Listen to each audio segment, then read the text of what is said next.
Justiça para Todos de hoje, vamos falar sobre o primeiro seminário de processo civil, julgamentos repetitivos e seus impactos na Justiça Federal, promovido pela Associação dos Juízes Federais do Brasil, a JUF, em parceria com o Instituto Brasileiro de Direito Processual. O evento, realizado na sede do Conselho da Justiça Federal em Brasília, reuniu ministros, desembargadores, juízes federais, promotores, procuradores da República, advogados, servidores do Judiciário e estudantes. Temas importantes para a Justiça Federal, como o julgamento de processos repetitivos, foram debatidos na teoria e também na prática. Os participantes discutiram os motivos de tantos processos com demandas repetitivas e apontaram soluções para o problema, que é comum em todas as instâncias do Poder Judiciário. Acompanhe, o Justiça para Todos está no ar.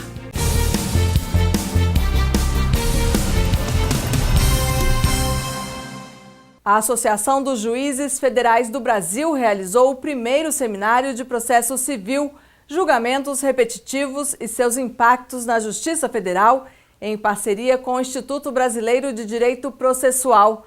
Realidade em todas as instâncias do Poder Judiciário, as demandas repetitivas foram amplamente debatidas pelos participantes do seminário. Acompanhe.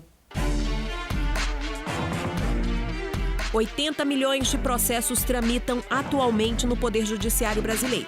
O dado é recente, divulgado neste ano pelo CNJ, Conselho Nacional de Justiça. O Conselho fez uma pesquisa que apontou também. Chega a 2,1 milhões a quantidade de casos paralisados por vinculações e temas repetitivos. Para entender melhor o problema da demanda repetitiva no Judiciário, imagine duas pessoas de locais distintos dentro do Brasil e com um processo judicial semelhante. João e José têm a mesma questão de direito.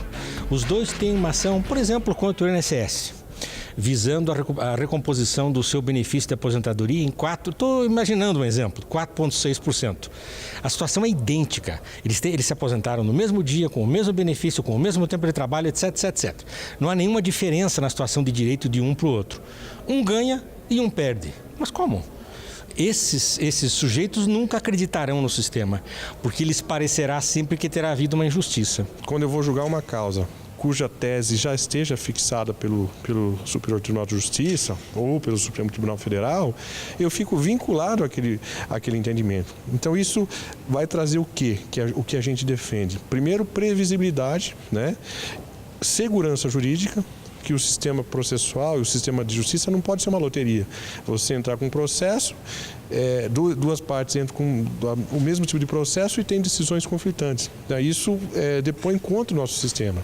Então, o sistema tem que conferir previsibilidade, né, o advogado, a parte, tem que ter saber o que vai acontecer em relação ao seu processo e o que é mais importante, a segurança jurídica.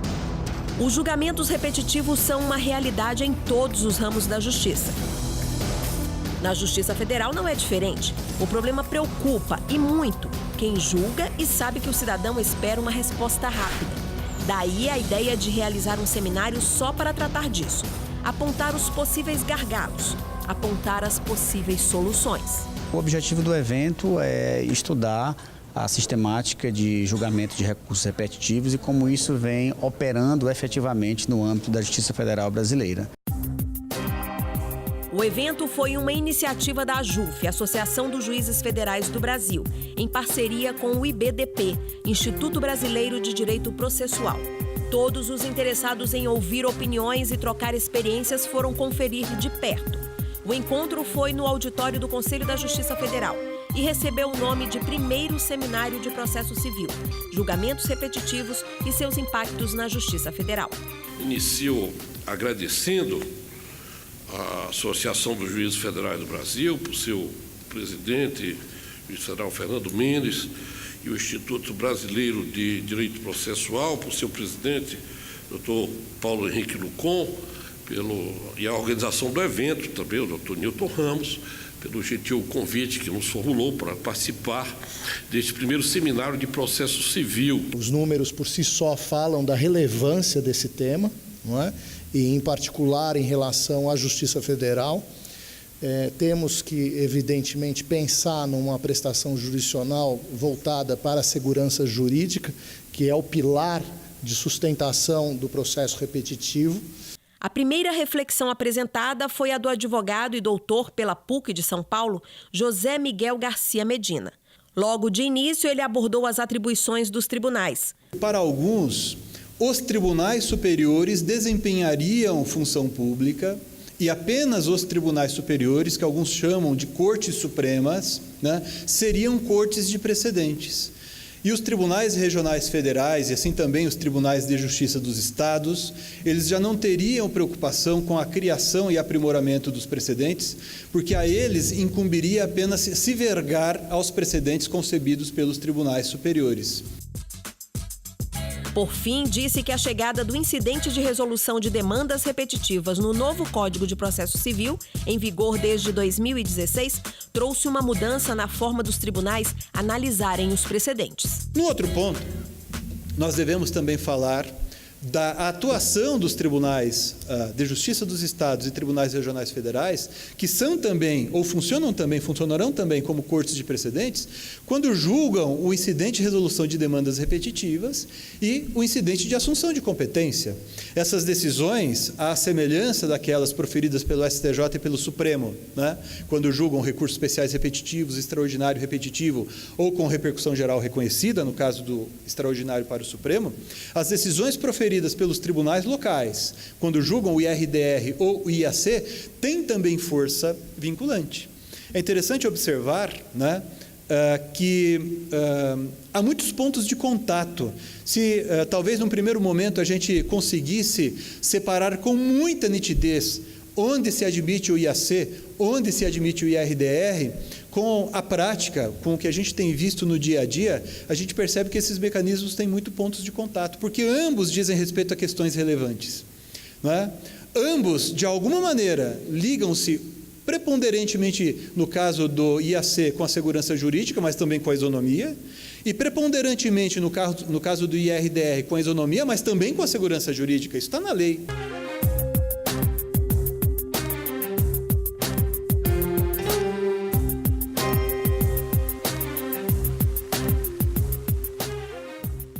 No próximo bloco, novo Código de Processo Civil e as demandas repetitivas. Saiba o que diz a lei. E ainda, incidente de resolução de demandas repetitivas. Quais os benefícios dessa ferramenta? Nós voltamos daqui a pouco.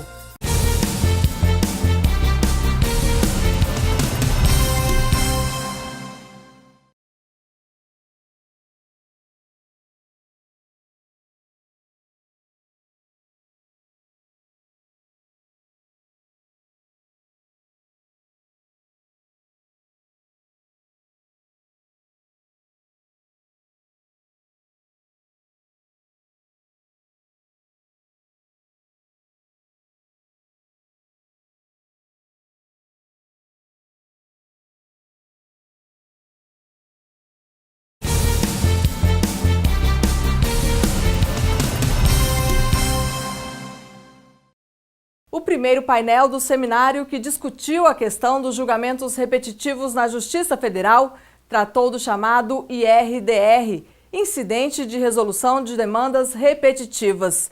Os efeitos benéficos do uso dessa ferramenta foram apresentados, como é o caso da segurança jurídica e da isonomia.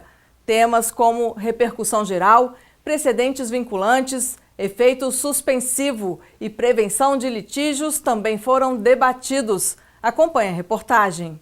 O seminário sobre julgamentos repetitivos abordou com ênfase o IRDR, Incidente de Resolução de Demandas Repetitivas, que foi incluído no novo Código de Processo Civil.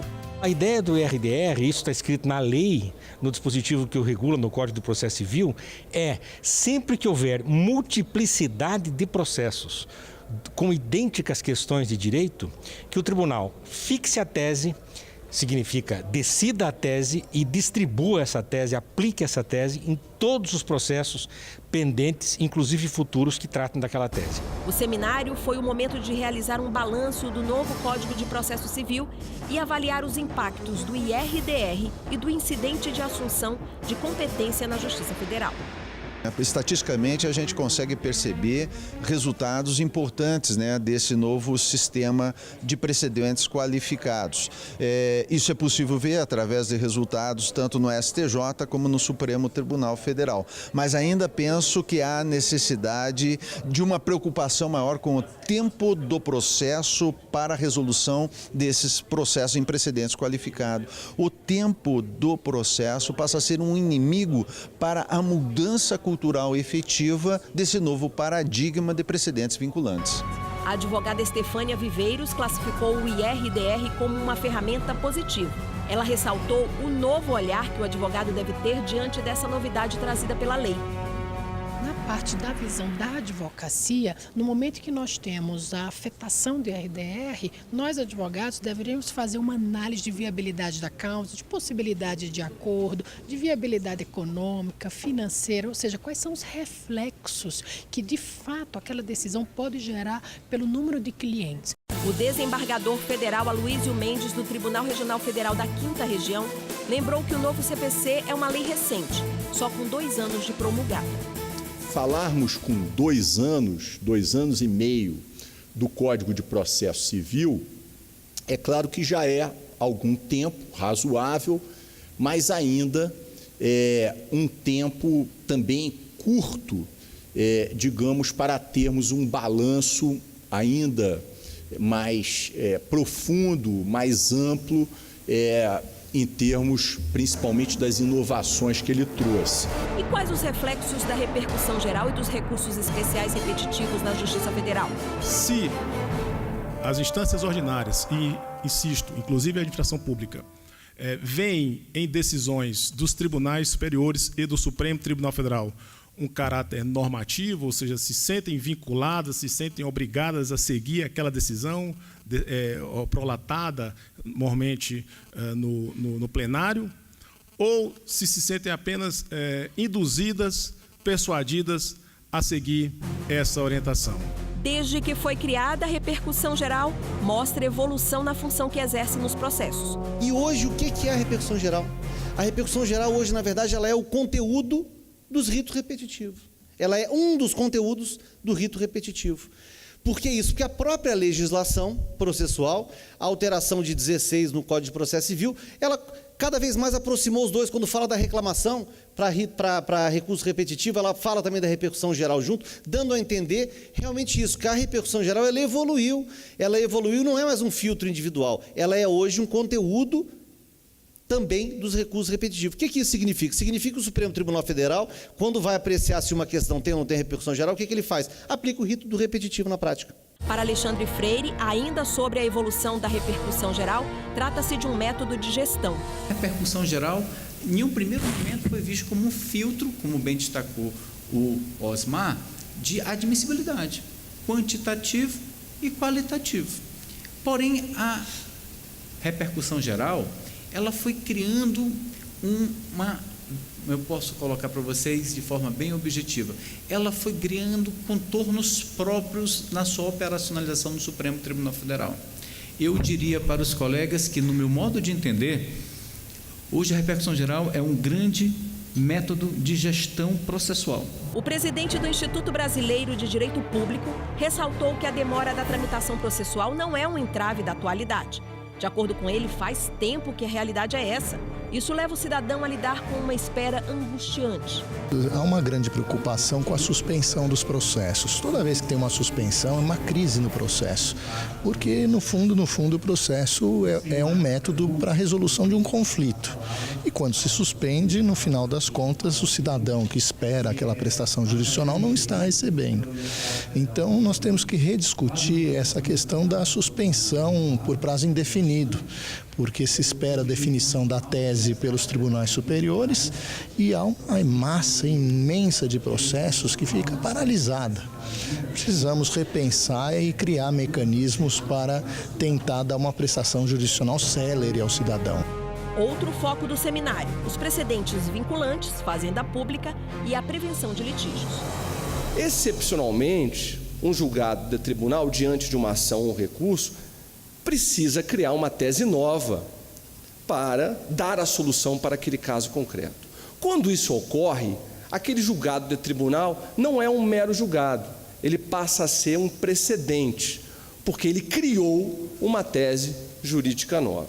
E por que há tantos conflitos que acabam na justiça? Quais as formas mais eficazes de reduzir as litigâncias no volume?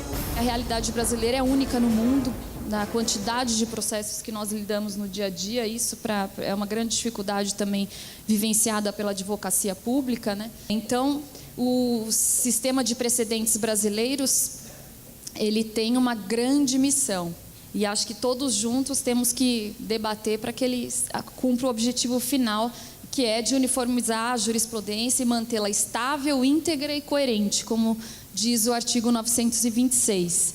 Há dados referentes às ações dentro da realidade brasileira, de que 51% dessas ações dizem respeito a entes públicos, portanto, políticas públicas, fazenda pública e precedentes vinculantes, mas que devem encontrar um modelo de prevenção desses litígios.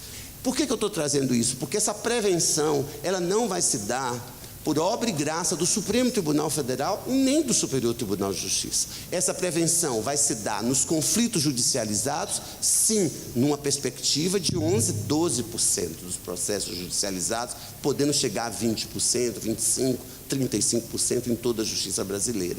Mas ela vai se dar por aquilo que o Código de Processo Civil recomenda, determina, que é a mediação e a conciliação pré-processual ou extraprocessual.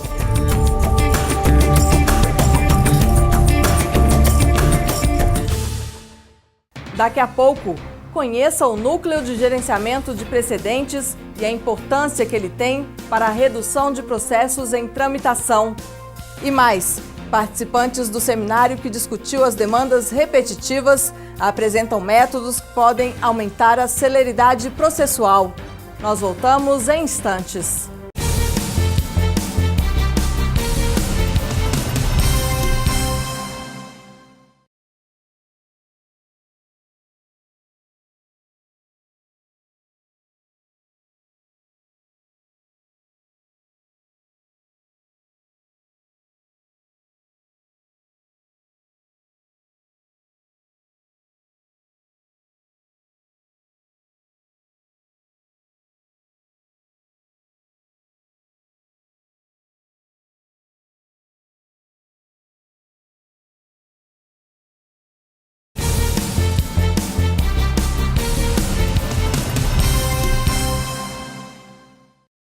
O primeiro seminário que discutiu as demandas repetitivas na Justiça Federal também tratou do Núcleo de Gerenciamento de Precedentes e da importância que ele tem para a redução de processos em tramitação no Judiciário. Outros assuntos de destaque foram o uso de inteligência artificial na resolução de conflitos judiciais e o funcionamento dos Centros de Inteligência da Justiça Federal, duas formas de garantir mais efetividade e eficiência ao sistema de justiça federal. Veja só. Ao falar em questão de precedentes, é preciso citar os NUGEPs, Núcleos de Gerenciamento de Precedentes. A instalação dessas estruturas consta na Resolução 235 de 2016 do Conselho Nacional de Justiça. O objetivo é adotar um padrão de procedimentos em processos de repercussão geral e casos repetitivos, com base no que diz o novo Código de Processo Civil. Os NUGEPs foram assunto de debate durante o seminário. Do Superior Tribunal de Justiça há um NUGEP. E aqui eu quero dizer da importância desse trabalho do NUGEP, porque a eventual deficiência do trabalho do NUGEP na organização e divulgação destas informações para a comunidade jurídica, do modo geral, pode ocasionar, em primeiro lugar, o descumprimento do próprio precedente qualificado, em face mesmo do desconhecimento da sua existência. Em segundo lugar, a adoção de um procedimento diferente daquele que é previsto no CPC, em um processo em que seria aplicável o precedente qualificado. O assessor-chefe do Núcleo do Superior Tribunal de Justiça lembrou que é preciso investir em capacitação, assim como determina o novo Código de Processo Civil. Com o novo código veio um novo desafio. Com a efetiva sanção, foi implementado no STJ, então, um grupo de trabalho, um grupo de estudos, para saber o que o STJ tinha que se adaptar. A gente tinha um ano para pensar no que a gente ia fazer no STJ para tentar implementar efetivamente o sistema de precedentes. O juiz federal Arthur César de Souza citou a importância dos NUGEPs diante do desafio de reduzir o contencioso do judiciário brasileiro. E ressaltou que os núcleos não podem agir sozinhos, precisam manter uma constante interlocução. Não há dúvida que esses núcleos atuam como facilitador da aplicação e interpretação desses precedentes e, na minha opinião, deve servir de um diálogo efetivo, uma ponte de diálogo efetivo entre os tribunais de segundo grau e os tribunais superiores e, por que não dizer, também aos órgãos de primeiro grau. Me parece que falta um pouco dessa interlocução entre os juízes de primeiro grau e não os núcleos regionais, mas sim os núcleos dos próprios tribunais superiores, seja do STJ e do Supremo Tribunal Federal. Os julgamentos repetitivos são realidade da justiça como um todo. E isso inclui o Supremo Tribunal Federal, que, assim como os demais tribunais, precisa dar uma resposta rápida ao jurisdicionado.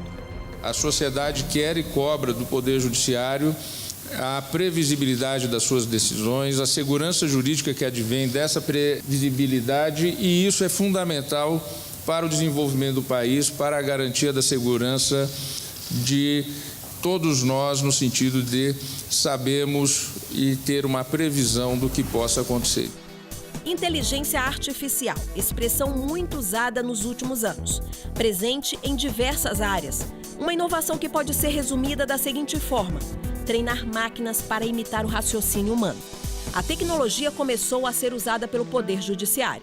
A inteligência artificial tem que estar se imiscuindo em tudo. É na gestão da parte administrativa, judicial, e nós somos os geradores de demanda. A provocação e a tentativa de abrir os nossos olhos é de que a gente tem que estar pedindo isso, e não só pedindo, definindo qual o produto que a inteligência artificial nos entrega. No seminário, um exemplo de inteligência artificial é o Victor, um projeto desenvolvido no Supremo Tribunal Federal diante da necessidade de informatizar e garantir automação nos processos de trabalho.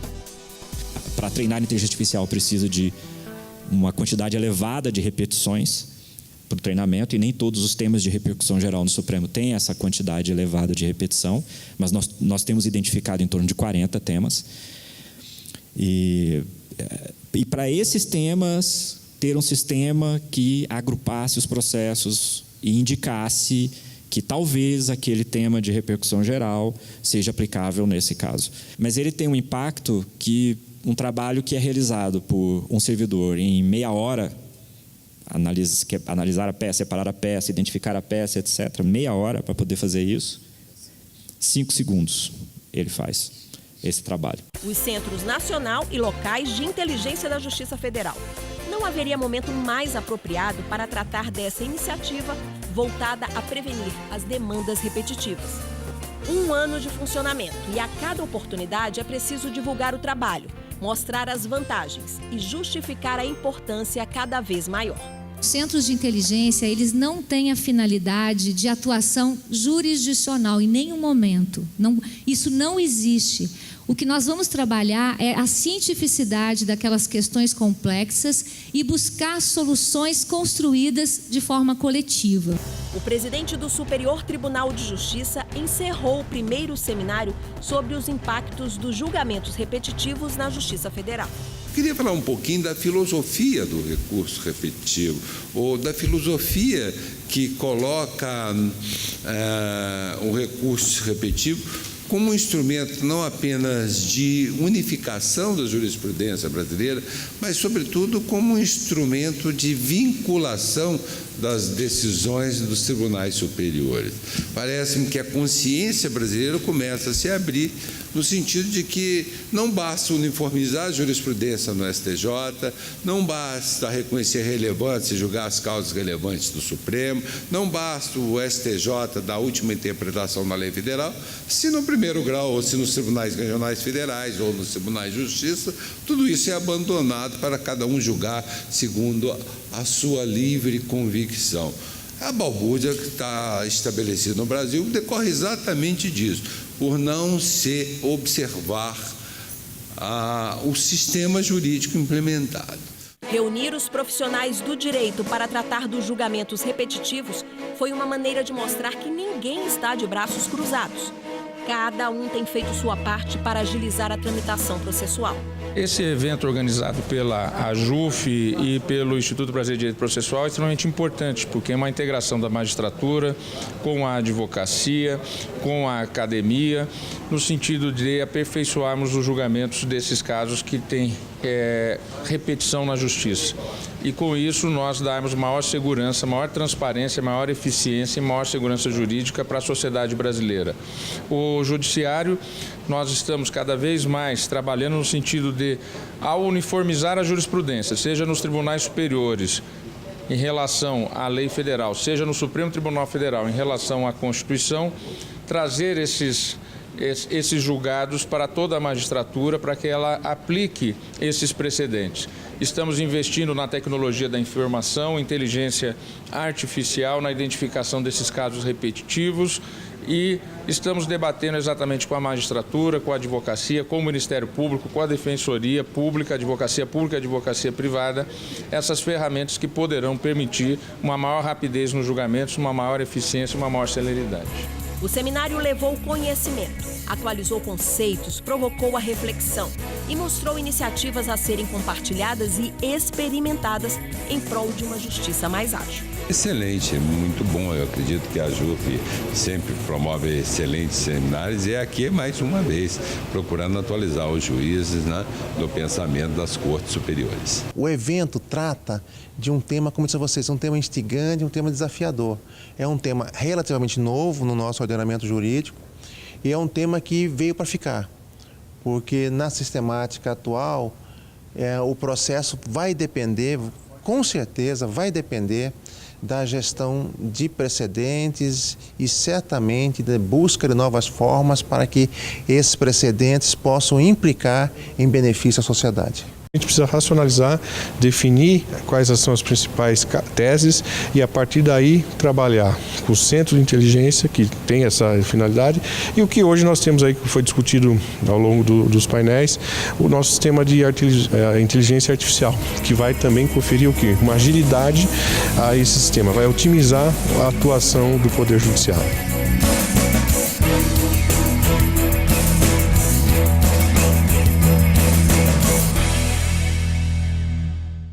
O Justiça para Todos de hoje termina aqui.